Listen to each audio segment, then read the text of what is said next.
Assalamualaikum warahmatullahi wabarakatuh.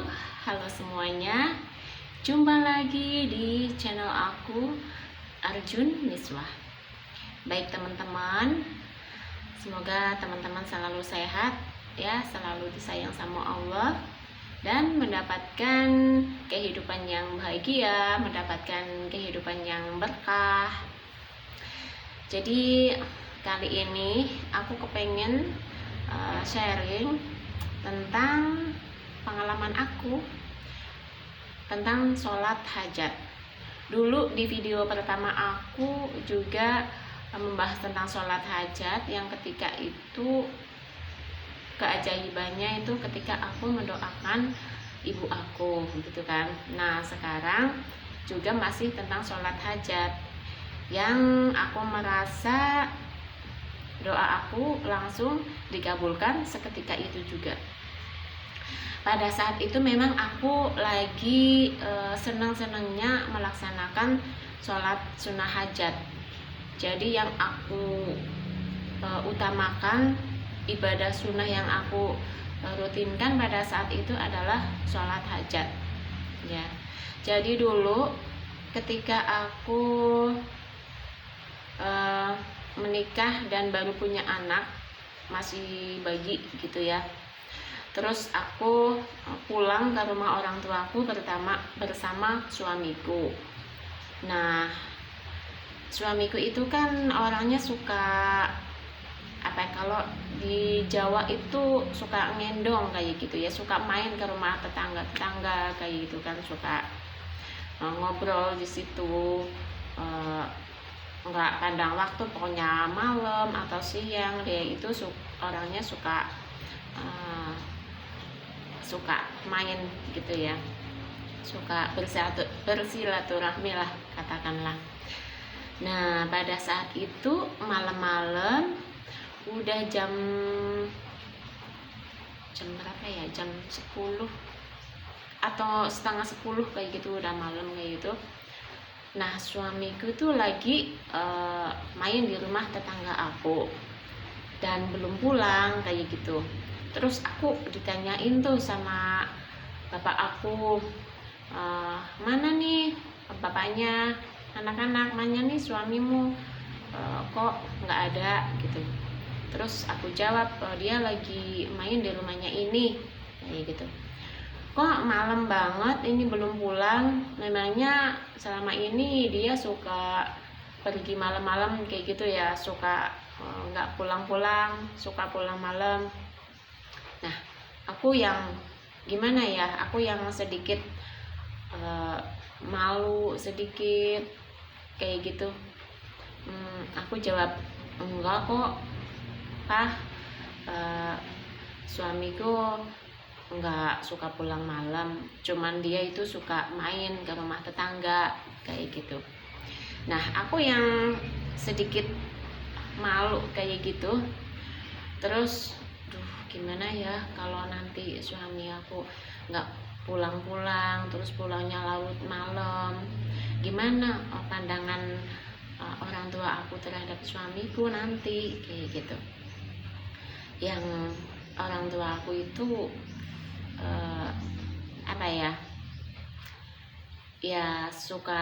nggak suka lah kalau misalnya anaknya ditinggal-tinggal kayak gitu kan.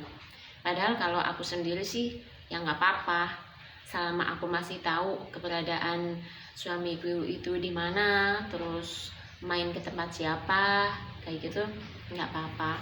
Meskipun pulangnya malam kayak gitu kan aku tahu apa yang dia lakuin kayak gitu. Kecuali kalau sudah di luar batas itulah, kalau masih ya umumnya orang sih bagiku nggak apa-apa. Nah terus aku tunggu-tunggu udah belum pulang juga, gimana cara ngubunginnya, dia nggak bawa HP juga gitu kan. Akhirnya aku melaksanakan sholat hajat 2 rakaat, lalu aku berdoa di situ. Aku minta sama Allah, ya Allah, aku mau suamiku pulang sekarang juga.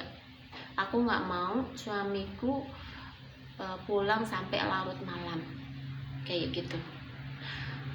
Terus setelah selesai sholat ya udah aku ya biasa melakukan seperti biasa, aku ke kamar ya diem sedikit cemas kayak gitu kan. Dan nggak lama kemudian terus ada yang ketok-ketok pintu. Nggak ya seperti dulu lah, nggak ada 1 jam, cuman beberapa menit setelah aku sholat hajat tuh ada yang ketok-ketok pintu. Lalu aku bukain, ternyata suamiku terus pulang kayak gitu.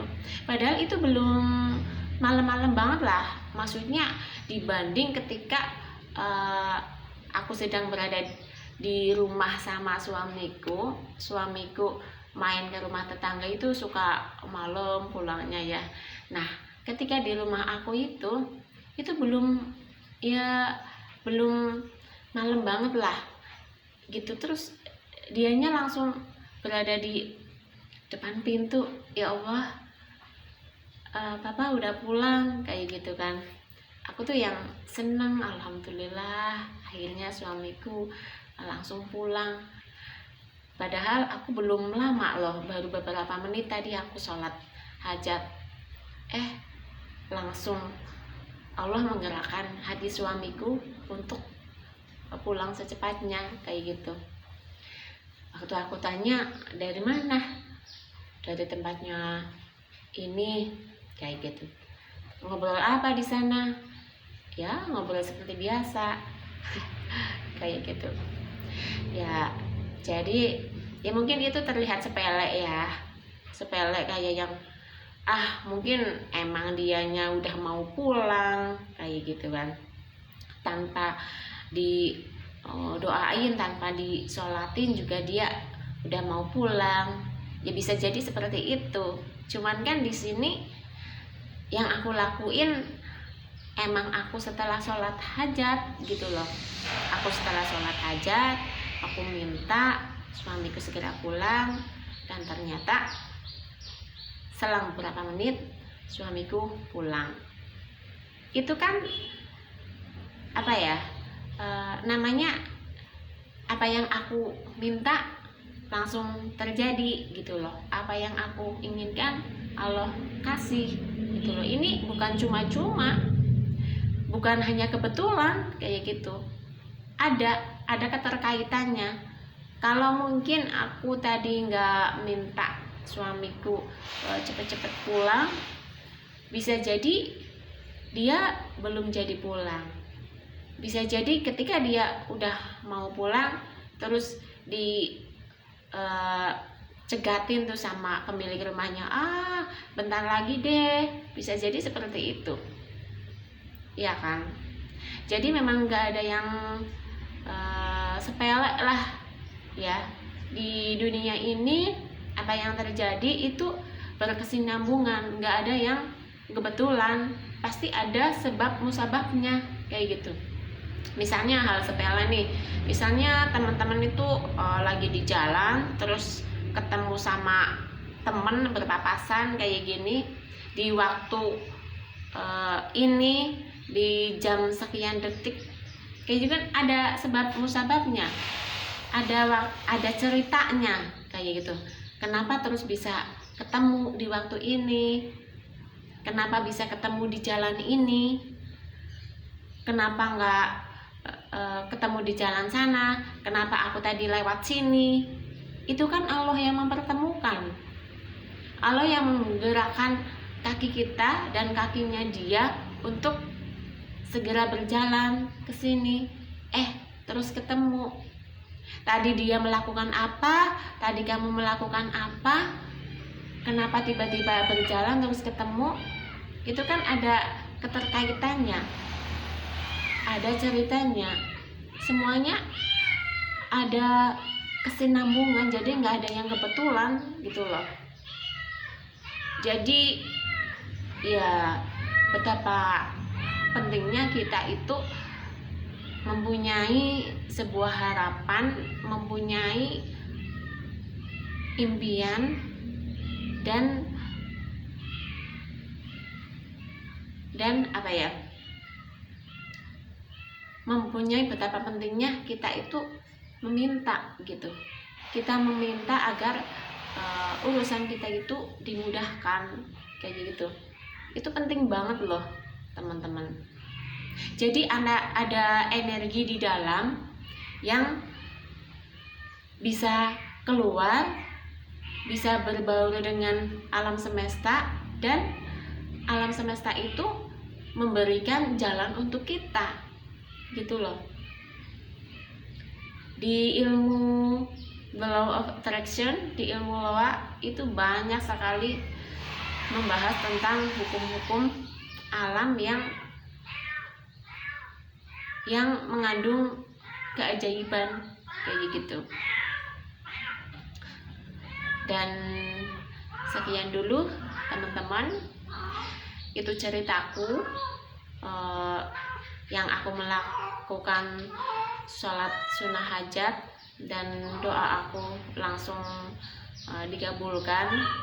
Jadi walaupun keinginan kita itu sepele, keinginan kita itu remeh, nggak apa-apa deh panjatin doa, nggak apa-apa deh kita tuh minta sama Allah biar mudah, nggak apa-apa. Nanti Allah akan ikut campur tangan, akan memudahkan apa yang kita mau kayak gitu.